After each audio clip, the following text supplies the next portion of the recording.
sure that everyone here won't mind me sharing with you the fact that whilst that music's playing before we go live, we're all getting jiggy with it. We were getting jiggy with it. Especially Chief Executive and now known to be dance floor extraordinaire, Stuart Elford. Yes.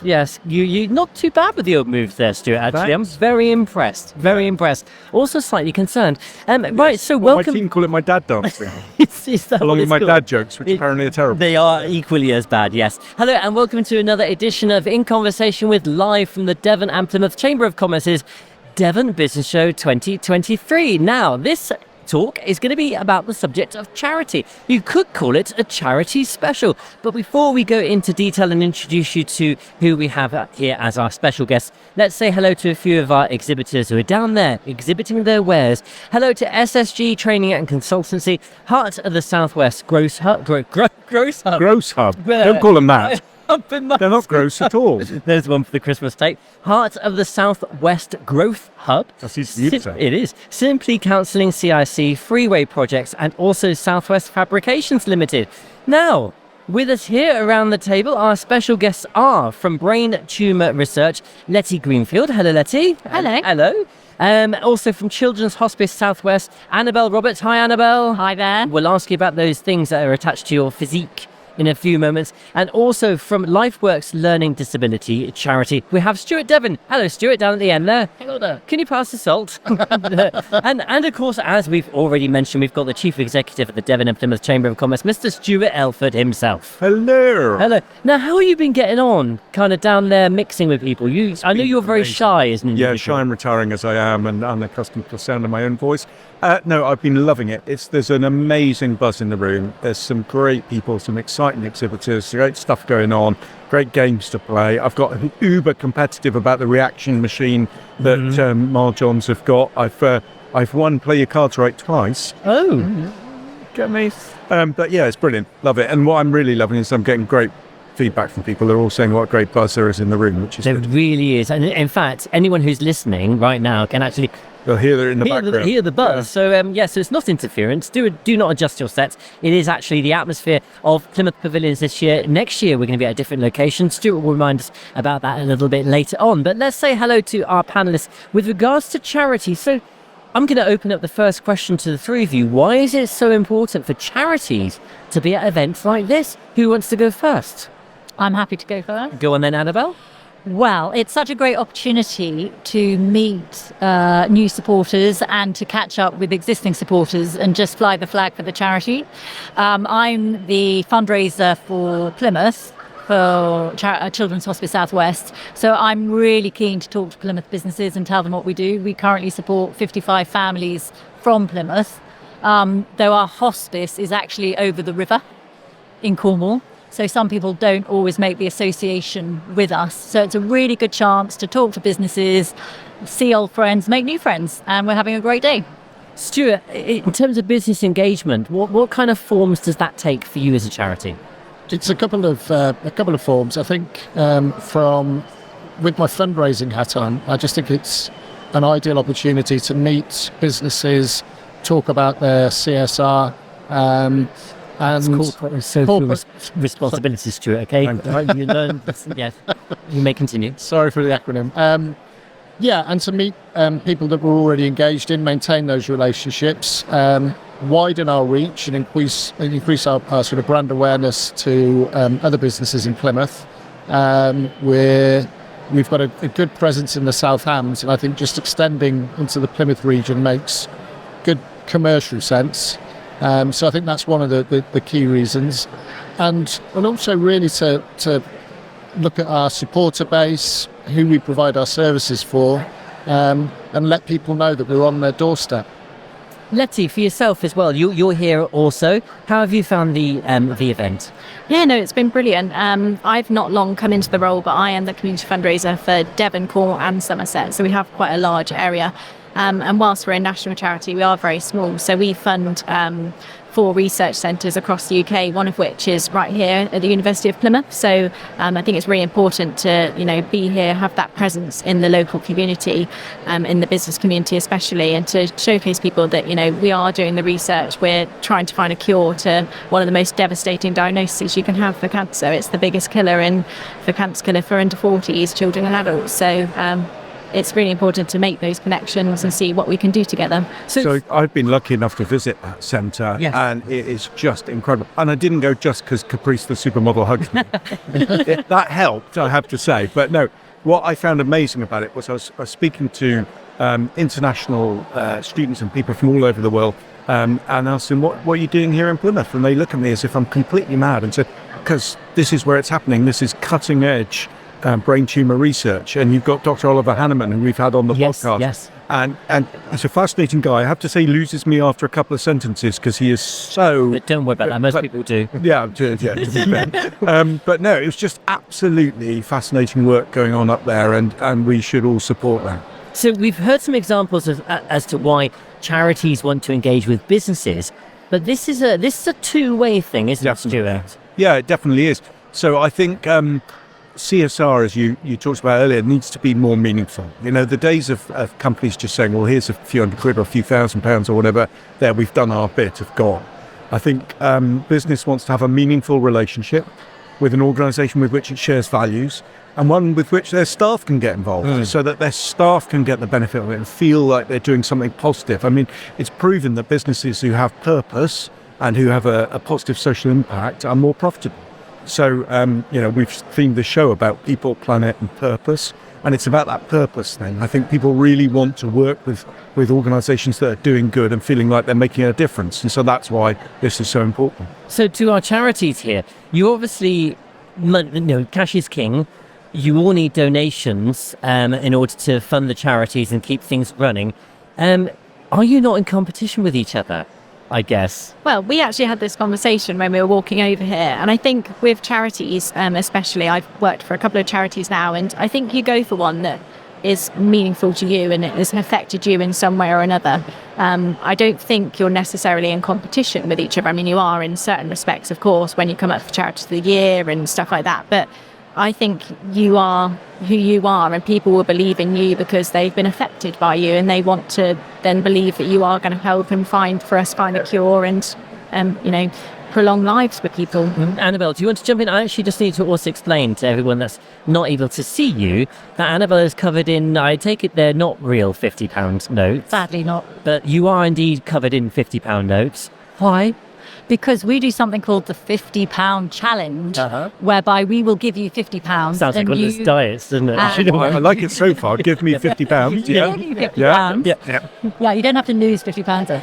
And then you have 50 days to double it, quadruple it, turn it into £5 million, whatever it is, and give it back to us. There's the catch. There's the catch. So it's brilliant for companies who might have several branches who are all really competitive against each other, or different teams in the same business, and they all come up with their own ideas of how best to use this £50. They might buy bacon and baps and do bacon butties for the whole team, and then they've made £100 from that, and then they'll do that to buy something else, and basically you have to keep turning it over during 50 days. It's a great fun thing to do. It's a really good idea. And I'm wearing these sadly false £50 notes just to promote this. Yeah, today. I love it. Quite eye-catching, but... And I think that's one of the other benefits where you say about charities being in competition with each other. Actually, shared knowledge and shared ideas. And I've noticed, especially in the third sector, people are a lot more willing to talk about some of their fundraising ideas, how they're using lottery. We've recently embraced AI and talking to other charities about how they're using AI for writing fundraising bids, and just that best practice. And I think working in that sector and understanding the challenges that other charities face and the solutions that they have adopted really helps us. I need to ask you don't often think about charities as being a nucleus for innovation and ideas. I guess they have to be in order to attract money. Oh, I think they are. They're very innovative, and they have to be all the time. But it's very interesting, Stuart, what you said about not being in competition and shared best practice, because we have a bit of an announcement that we now are Stuart launching. loves his announcement. love my So we announcements. may have a drum roll on the Yeah, tape. but- Right. We're going to start a chamber charity group, and it came out of a podcast with you, Paul, in the studio. We had Plymouth Argyle Community Trust, Shekinah, and Jeremiah's Journey. I was just talking to them as a sort of varied selection of charities, and all the way through the interview, they were saying, looking at each other, going, "But we can help with that, and we should have done that in partnership," and that was brilliant. And at the end of it, they said exactly that. Why aren't we all meeting up? So launching in the new year, there'll be a chamber charities group. I've got a few people to help organise it to start with, but all charities will be welcome. We will only share best practice and challenges. We won't go on any sort of competitive thing. Anything that's sensitive we won't touch on, but everyone I've mentioned it to has been really excited by it and wants to be part of it, so I'm really excited. One of the core values of the Devon and Plymouth Chamber of Commerce, and indeed it's fair to say any chamber really, that's why they exist, is to make meaningful connections, and this is really putting that into practice. Yeah, absolutely. And we think we have about 30 charities in membership, and as Stuart said, they're not all in competition. There's a little bit around maybe fundraising here and there, or if you're up for an award, but actually mostly it's about doing good and collaborating on that to do a better job. So hopefully this will help put right some pains. When you're running a charity, when you're running an organisation like yours, where are the pain points, if you don't mind sharing? And I'll open it up, so you're going to go first then, Stuart. I think time. You tend to find that you have to wear many hats in charities. So you may be the marketeer, you may be the fundraiser, you may be looking for new business, and all of that takes effort and commitment. So your time is absolutely precious in how you manage that time. And as I said, AI has helped enormously for us in terms of shortening how we write bids, maybe creating a blog post. Whereas it would have taken, a good day to do so, we can share that knowledge with other charities and say, look, this is what we're using and this is how the benefits are. And I was talking to Trevi earlier, the social media manager there, and she was just telling me that, how they have improved their engagement, how they've got to 10,000 followers on Instagram, and the work that they do behind the scenes. And I think it's that insight, it's that passion for them to say, we also want you to improve as well. Annabel, Lottie, anything you want to add to that with regards to pain points? I agree with Stuart, really. Time is the main thing, and it's being out there and having that presence constantly. I mean, one main factor for us coming today is that awareness, being here, and we've got our petition going at the minute, is kind of getting that out there, and yeah, it all comes down to time. You can't be everywhere at once, and and I'm sure Annabel can agree, when you've got quite a big area to kind of manage, you've got a whole of Plymouth, and there's how many thousand people living in Plymouth, you can't be at everyone that wants to support you at all of their events, but you need to be there in presence, in awareness somehow. But it all falls down to time, I think. Annabel? Yeah, I think really also you have to, I mean, this isn't really a pain, but there has to be something in it for the business as well, focusing particularly on business supporters. But, no one's going to give you, well, some might give you money for nothing, but generally there has to be something in return for them. And I think it's just thinking of creative ways for it to be meaningful for the business that's supporting you.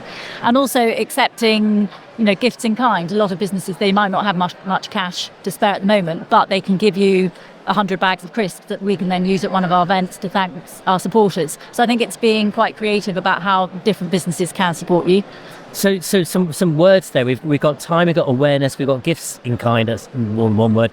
We've got knowledge, we've got reach. Are those could we turn them into solutions, some objectives for this new group?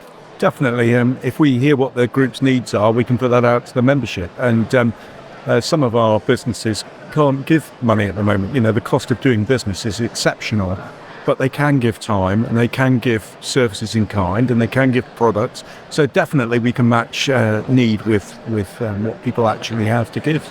And also we must remember as well, charities are businesses, aren't they? I mean, big employers. Yeah, we've got some huge charities in there. In fact, I think Livewell, who've just become a patron of the Chamber, apparently are the largest health CIC in Europe. They're huge. They employ thousands of people, So people think of the third sector as small, whereas actually it's said that as much money is spent in the third sector as in Tesco's, where 1 in 5 retail pounds are spent. So, we shouldn't dismiss the third sector as just bunch of small charities. There are small charities in the third sector, but there's big organisations, big employers doing amazing things. It's a shame in that we sometimes think third sector and we think that is third class, which obviously it isn't. Business engagement is incredibly important. Finding new talent for your operational needs and requirements is incredibly important. You obviously have skills challenges of your own. We've talked about skills a lot here today. Do you think that having better links with organisations like the Devon and Plymouth Chamber of Commerce will help kind of paint a better picture moving forward? Massively so. I mean, you mentioned just before we went on air, I think this is being broadcast via 7 different social media channels. And that, I know, all at once. all at once. Yeah. Exactly. It is really scary, isn't it? That in itself is, innovative.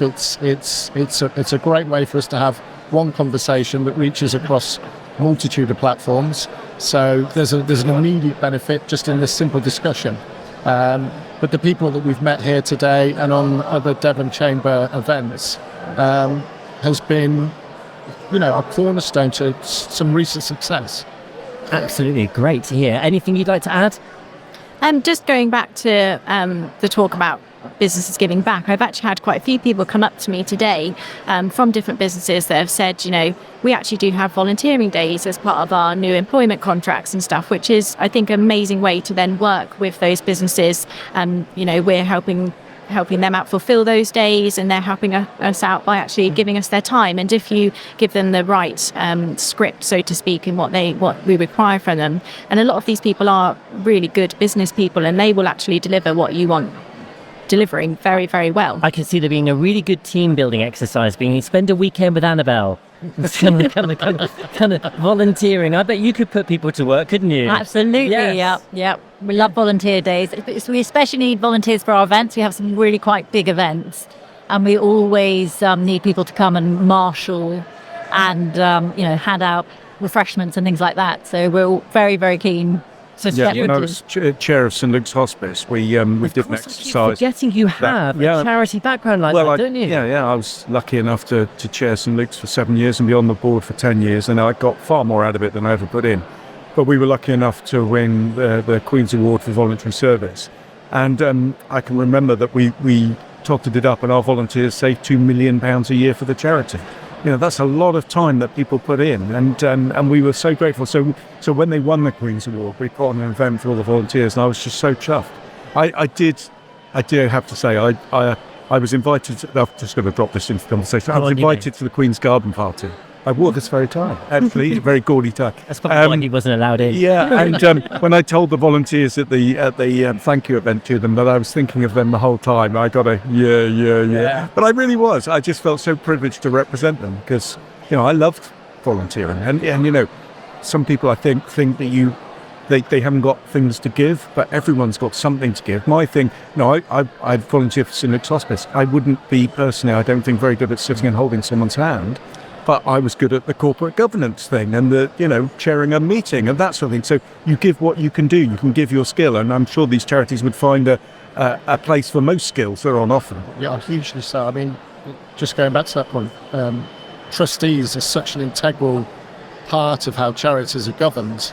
And having people in business coming into the charity that have specific skills within, be it HR, marketing, whatever the skill set is, having them volunteer their time to govern the charity is we just couldn't do it without them. So it isn't always about, like you say, holding someone's hand or volunteering at an event. It's across the board. We do need those at ground level, massively so, but also at a senior level too. And I think quite often supporters respond sometimes better to volunteers because with a charity, obviously people who are on the workforce are salaried and paid, and some supporters want to see those people who are paid doing certain roles and not doing other roles. And so some supporters will respond very well to being contacted by volunteers, depending on what role it is that they're doing, because they want to see a sort of demarcation. They don't want the charity's money to be wasted on someone doing a task that they might not think is sort of necessarily that important. I think the impact of that as well. I mean, some of our volunteers that we've got have had brain tumours themselves. They've overcome them. Some of them are living with them and they've had life-changing problems. It's actually really strange. Actually, when I came to set up the stand last night, I walked in and one of the members of staff on the door came to our Walk of Hope last weekend. And I'm sure she won't mind me mentioning, but she's done a lot of PR with us. And she has had a brain tumour. She had it removed this year. And those people that actually come and volunteer with you that have been impacted by the charity in a way, they can say certain things that just trigger in those people, that the supporters that are then going to support you. So it's just the impact, really. I met one of your supporters whose husband had a brain tumour, and he was offered some innovative treatment in Germany during lockdown. But getting the patient to Germany in lockdown, even though it would prolong his life, wasn't proving easy, as you can imagine. So they came to the Chamber and asked, can you help? And I just put in the Chamber CEO's WhatsApp group. So all the accredited chambers in the country, we have a WhatsApp group. Can anyone help with this? London Chamber immediately came back saying, we'll send someone over to the Foreign Office now and sort a visa out. And we flew that man to Germany. We had the German Chamber of Commerce contact the local police to issue special paperwork to allow them to travel through Germany. And she came up and said thank you, and she remembered it. And I've got to say, I'd forgotten, but she remembers to this day that the Chamber network just all pulled together and said, yeah, we can sort that. It was wonderful. And she's such an advocate of yours. That's amazing. Yeah, she is wonderful, and she actually works at Marjon. That's right. I think she saw That's you where I saw actually. her. Yeah. Yeah, she mentioned, she was like, I saw him and I knew straight away that he'd changed my life. So That's a great example of a chamber in action, with a connection within the charity sector. It looks like next year is going to be really quite an exciting one for the Chamber, especially with the launch of this group. For those who've just tuned in and have reached the live stream a little bit later on in the conversation, can you please recap what the aims and objectives and the rollout is for the new charities group? Yeah, so we've got about 30 charities in membership at the moment, and a conversation between three of them on a podcast. They were so excited about the stuff they could share and do that we're setting up a Chamber Charities group to share best practice, share challenges, collaborate where they can, and we'll be launching that in the new year. And it kind of fits in well with, I think, 2024 is going to be the year of people.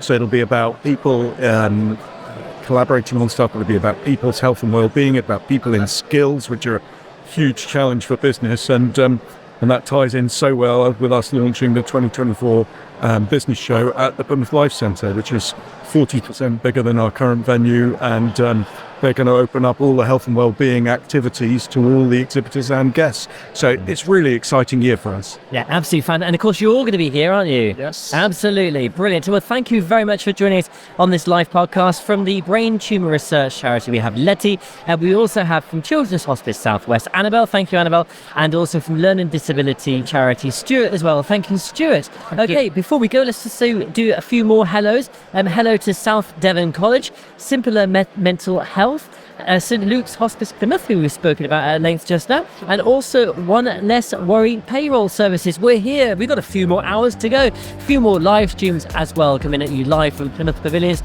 at the Devon and Plymouth Chamber of Commerce Devon Business Show 2023.